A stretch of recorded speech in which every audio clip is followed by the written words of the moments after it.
నమస్తే రైతు సోదరులందరికీ నమస్కారం అండి. మీరు చూస్తున్నారు అర్జున్ వ్లాగ్స్ అనే యూట్యూబ్ ఛానల్. మన ఛానల్లోకి ఎవరైనా కొత్తగా వచ్చింటే సబ్స్క్రైబ్ చేయండి, లైక్ చేయండి, షేర్ చేయండి. ఇక ఈరోజు వచ్చేపాటికి తుంగభద్ర జలాశయం ఇన్ఫో అయితే చూసుకుందాం.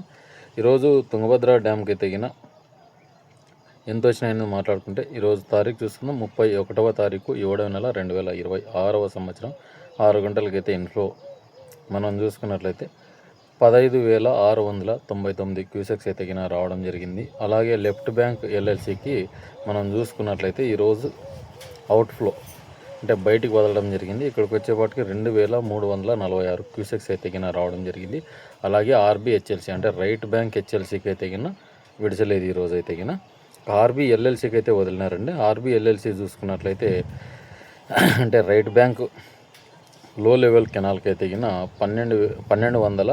1210 క్యూసెక్స్ అయితే వదలడం జరిగింది. అలాగే ఆర్బీసీకి అంటే రైట్ బ్యాంక్ కెనాల్కి అయితే 50 క్యూసెక్స్ అయితే వదలడం జరిగింది. ఇక రైవర్లో అయితే నీళ్ళు బయటకి అయితే ఎత్తలేదు, నిన్నైతే కొంచెం ఎత్తిండ్రి. ఈరోజు మొత్తంగా చూసుకున్నట్టయితే డ్యామ్ సామర్థ్యం వచ్చేసి 105 టీఎంసీలు.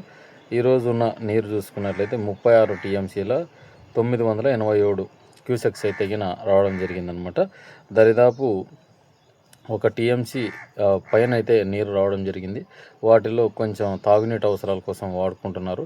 కొద్దిగా మనకు ఈరోజు రేపు అనంతపూర్ సైడ్స్ కూడా నీళ్లు రావడం జరుగుతుంది. ఇది పకడ్బందీగా జరుగుతుంది. కలెక్టర్ ఆదేశాల మేరకు అనంతపూర్ కలెక్టర్ ఆదేశాల మేరకు ఈ నీళ్ళు అనేటివి వదులుతారు. అంటే చెరువులకు తీసుకొని పోవడానికి ఆస్కారం తీసుకుంటారు. అది బాగా క్లుప్తంగా గమనించండి. మీరు సాగునీటి కనుక్కొని మీరు పైప్ లైన్ వేసుకున్నట్లయితే తదుపరి చర్యలు ఉంటాయని తెలిపారనమాట. మీకు రైతులకు ఏం చెప్తున్నారని అడిగారనమాట.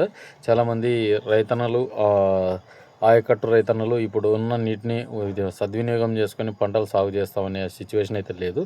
ఎందుకంటే నిన్న ఒక మీటింగ్ పెట్టడం జరిగింది. ఆ మీటింగ్లో కొప్పల్ ఏరియాకు సంబంధించిన నాయకులు మా సైడు ఎంత నీళ్లు ఉన్నాయో అంత నీటిని మేము అందిస్తాము, ఎంత భూమికి ఎంత అందజేయాలనుకున్నామో అంత అందజేస్తామని తెలియపరచడం జరిగింది. ఈ సిచ్యువేషన్లో మనం చూసుకున్నట్లయితే డ్యాము నిండితే కానీ సాగునీటికి వచ్చే పరిస్థితి అయితే లేదనమాట.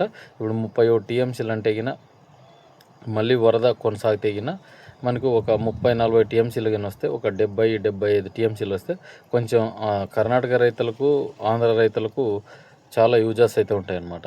అది కాకుండా ఇప్పుడు అక్కడ సైడే తీసుకెళ్తే కర్ణాటక మైండ్గా మారుతుంది. ఎందుకంటే తక్కువ నీరు, ఈ మిర్చి ధరలు అధికం కావడం, రోజు రైతన్నలు తెలిసిన నాయకుల దగ్గరికి వెళ్ళి మన నీళ్ళని మనం వాడుకుందాం అన్నట్టు ఈ సంస్థాగతంగా చాలా జరుగుతున్నాయన్నమాట.